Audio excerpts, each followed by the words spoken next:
Assalamualaikum warahmatullahi wabarakatuh. Perkenalkan, nama saya Tira Gunaya dari jurusan Pemasaran Digital dengan FPM 120404230009. Nah, kali ini saya akan mempraktekkan penggunaan robot K-means, yaitu robot dari clustering untuk UAS Big Data. Nah, untuk itu saya akan menjawab 3 pertanyaan UAS sebelum memasuki ke dalam praktek rapid minernya. Yang pertama adalah pertanyaan mengenai Jelaskan penggunaan robot K-means dalam konteks pemasaran digital. Nah, robot K-means di sini maksudnya adalah sistem otomatis atau software yang menggunakan algoritma K-means clustering untuk membantu proses dalam pemasaran digital. Terus bagaimana sih caranya? Nah, robot ini tuh menganalisis data pelanggan kayak umur, lokasi, hobi, frekuensi belanja, dan lain-lainnya. Lalu mengelompokkan pelanggan ke dalam beberapa klaster atau segmen berdasarkan kemiripan karakteristiknya.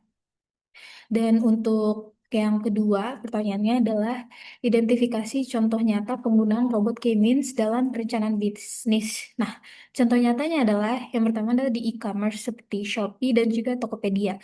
Nah, dari Shopee dan Tokopedia ini, e-commerce menggunakan K-means untuk mengkelompokkan pelanggan berdasarkan perilaku belanja sehingga bisa menentukan kampanye campaign diskon, terus rekomendasi produk, dan notifikasi promo secara lebih tepat sasarannya. Lalu yang kedua ada retail kayak Alfamart, Indomaret, Circle K, dan lain-lainnya. Nah, data dari kartu member atau loyalty card di aplikasi dikumpulkan dan dikelompokkan menggunakan K-means untuk tahu produk favorit per kelompok pelanggan, waktu belanja tersibuk, lokasi toko yang perlu ditambahkan ataupun diperbaiki. Dan yang ketiga adalah startup aplikasi makanan seperti GoFood dan juga GrabFood. Jadi mengelompokkan penggunaan berdasarkan jenis makanan yang sering dibeli dan waktu pembelian untuk mengatur promosi dan rekomendasi restoran. Nah, oke, untuk pertanyaan yang ketiga adalah kelebihan dan kelemahan robot K-means dalam perencanaan strategi pemasaran. Nah, di sini juga sudah saya masukkan ke dalam PowerPoint mengenai K-means clustering. Akan saya jelaskan bahwa kelebihannya adalah dia tuh cepat dan efisien, di mana mampu mengelompokkan ribuan data konsumen secara otomatis tanpa perlu input manual. Lalu yang kedua, membantu segmentasi pasar. Jadi mempermudah proses memahami tipe pelanggan yang berbeda apabila agar strategi bisa disesuaikan. Lalu yang tiga adalah data-driven strategy, di mana keputusan pemasaran lebih berbasis data, bukan hanya sekedar intuisi. Dan yang keempat adalah mudah digunakan di tools otomatis. Jadi bisa diintegrasikan dengan alat seperti RapidMiner dan Python, bahkan CRM tools yang lebih modern. Oke, untuk kelemahan dari K-means adalah yang pertama, harus tentukan jumlah cluster di awal. Jadi kita harus tahu dulu beberapa jumlah kelompok K atau K yang tepat. Kalau salah, hasilnya bisa kurang akurat. Nah, yang kedua, sensitif terhadap skala data. Kalau data tidak dinormalisasikan terlebih dahulu, hasil pengelompokkan bisa bias. Lalu yang ketiga, tidak menangani data kategorik dengan baik. Dimana K-means itu lebih cocok untuk data numerik. Kalau banyak data kayak berupa teks atau kategori kayak contohnya ada tulisan kayak kota, jenis kelamin, ataupun genre. Nah, itu tuh harus diubah dulu atau biasanya harus di-exclude dari data tersebut. Dan yang keempat adalah tidak cocok untuk data yang bentuknya tidak bulat atau non-spherical. Jadi K-means paling bagus kalau klasternya bentuk simetris dan kalau datanya menyebar aneh, hasil klasternya juga bisa salah. Itu. Nah, mungkin itu saja untuk jawaban saya mengenai 3 pertanyaan untuk UAS itu, dan akan saya lanjutkan ke dalam praktik rapid minornya tentang K-means.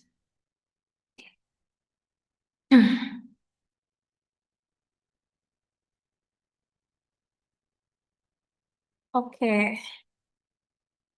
di sini sudah terlihat, sini sudah terlihat rapid minornya, dan kita akan memulai prosesnya.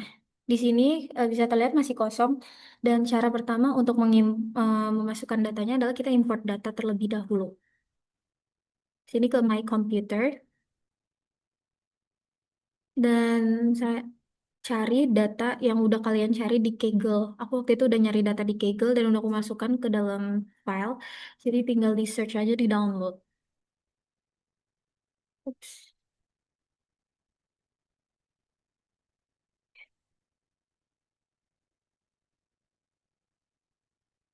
Kita cari dulu datanya.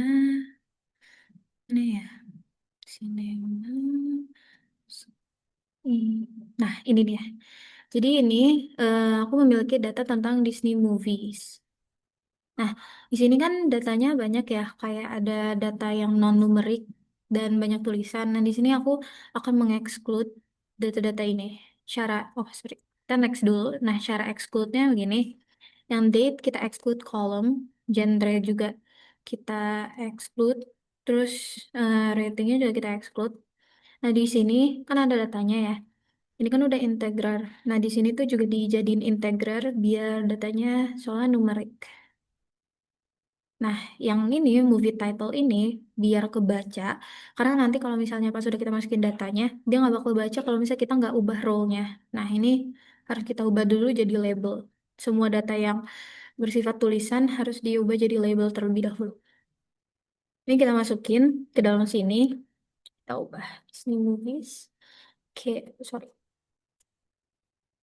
cluster UAS. Nah, dan ini kita finish. Nah, ini kan datanya bakal kelihatan ya, udah ada. Ini kita wait, tadi delete dulu. Ya enggak. Oke. Nah, udah ada datanya, kita pindah ke desain. Nah, di bagian desain ini kita bisa langsung melakukan pengaplikasiannya. Pertama di repository kita tarik data yang tadi. Ini data yang tadi, kalian jangan sampai salah ngambil datanya.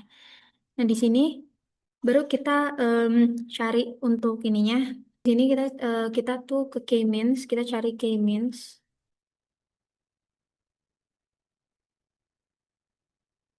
Nah, di sini udah ada K-means-nya. Tulisannya kan clustering ya. Wait, biar kelihatan. Nah, di sini kita tarik dulu sampai sini. Terus clusternya kita klik. Nah, di sini kan K atau kelompoknya kan dia ini ada 5 ya. Nah, kita coba dulu untuk kelompoknya 2. Biar kita cek runningnya kayak gimana. Nah, ini kan udah ketampilkan. Untuk clusternya ada yang 0, 576 item. Yang cluster 1, 3 items. Total number of itemsnya ada 579. Ini folder view-nya bisa dilihat.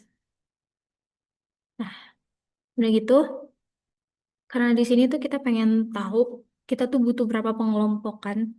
Nah, kita butuh yang namanya bantuan seperti, nah untuk kita cari tahu kayak berapa banyak data yang ada, kita cari di operator namanya multiply. Ini kita tarik ke sini dan ke tengah mereka. Oke, dari situ kita kan udah ada multiply nih. Nah, kita tambahin lagi k-means-nya. Karena kita mau tahu berapa banyak kelompok yang ada. Nah, K-nya juga kita ganti karena tadi udah 2. Sekarang kita K-nya tambahin jadi 3. Nih, tarik ke sini. Terus tambahin lagi ke image-nya. Nih, ubah jadi 4. Jadi pokoknya seterusnya kayak gitu kalau mau sampai ke bawah. Nah, karena udah gini, kita sekarang tambahin per... Oh, sorry. Kita tambahin cluster distance performance di sini. Nah, ini kan udah performance 1. Kita tambahin lagi 2 lagi di sini sama di sini. Eh, sini. Ah, biar kita nyambung semua, kita harus sambung-sambungin dulu. Ini kan cluster sama cluster. Nah, ini jadi kayak nyilang gitu. Nah, kayak gini. Tapi sebelum itu kita tarik juga ini ke sini. Jangan sampai salah. Udah gitu, kita running. Nah, udah di running kan. Di sini kan ada average within centroid distance-nya. Nah, ada beda-beda nih. Ada yang kelas 0, 1, 2, 3. Di sini ada Davis bounded-nya, dia minus 0,436. Nah, di sini tuh minus tuh sebenarnya nggak begitu ngaruh. Mau dia minus atau plus, itu bukan berarti salah. Nah, kita lihat di sini, mana sih yang paling nilainya tuh paling kecil. Coba ini kan 389, ini minus 0,000. Ini minus 2,343 ini. Nah, karena yang paling kecil adalah ini, minus 231 ini, kita dari klaster 2 berarti narikinnya. Nih, klaster 2 ini kita tarikin lagi, dan kita running. Nanti, nih udah kelihatan kalau klaster nolnya ada 568 item. Klaster satunya ada 1 item, dan klaster 2-nya ada 10 item. Jadi nanti di sini tuh kebagi-bagi lagi mana item yang lebih kecil dan mana data yang emang lebih banyak gitu. Nah, ini folder view-nya juga kita bisa lihat di cluster 0. Ini ada berapa banyak. Ini nanti masing-masing satu kalau diklik ada datanya kayak berapa itu. Nah, ini juga ada cluster 1 dan juga cluster 2-nya. Dan grafiknya bisa dilihat di sini. Bisa diubah maunya gimana. Klik 3 aja. Tuh, kelihatan kan? Ini centroid table-nya. Kita bisa lihat kalau misalnya atributnya total grossnya kalau yang cluster 0 dia ada yang paling ininya ada 68.95466,824. Terus kalau di cluster 1 ada 184.925.485, dan juga di cluster 2 ada 268878491200. Dan kalau misalnya inflation purchase gross-nya di cluster 0 ada 905.16206.662. Di klaster 1 ada 5228953.251, dan di klaster 2-nya ada 1212134236200. Nah, ini juga bisa kelihatan sih kayak jangkanya dari masing data. Dan kalau misalnya udah kayak gini artinya kalian udah selesai. Bisa dicek juga performance-nya tadi. Di sini udah kelihatan tadi data yang performance factor sama cluster model clusteringnya. Nah, aku akan membacakan dari example set dari hasilnya. Ini kan movies yang ada sampai banyak lah datanya. Nah, di sini tuh statistiknya bakal kelihatan ditunjukin maksimalnya kan ada 59 data, average-nya ada 290. Kita lihat visualization-nya. Nah, di sini tuh bakal kelihatan mana total gross yang paling tinggi. Nah, yang total gross paling tinggi berarti ini cluster 2 yang X936, dia 936. Nanti ini bisa kita cek, ini tuh data yang mana.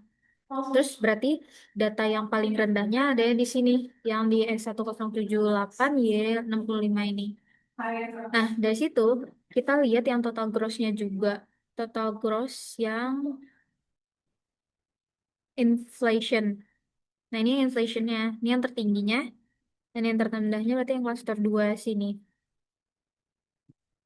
Tuh.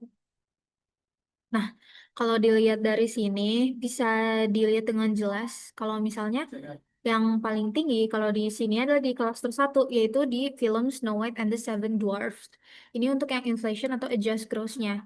Terus kalau yang paling rendah, berarti ada di sini nih, di The Avengers. Tuh. Itu yang menunjukkan berarti kalau untuk film Snow White, dia memiliki inflation adjust gross-nya tuh paling tinggi dibandingkan yang lainnya. Dan untuk total gross-nya, kita bisa lihat yang paling tinggi di sini, Star Wars episode 5, The Force Awaken. Dan yang paling rendahnya ada di PIN. Oh, ini. Karena gabung di sini,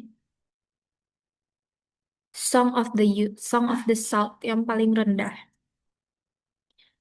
Kalian bisa, kalian di sini juga bisa dicek aksesnya, title sama legendnya, dan juga statistiknya bisa dilihat di sini.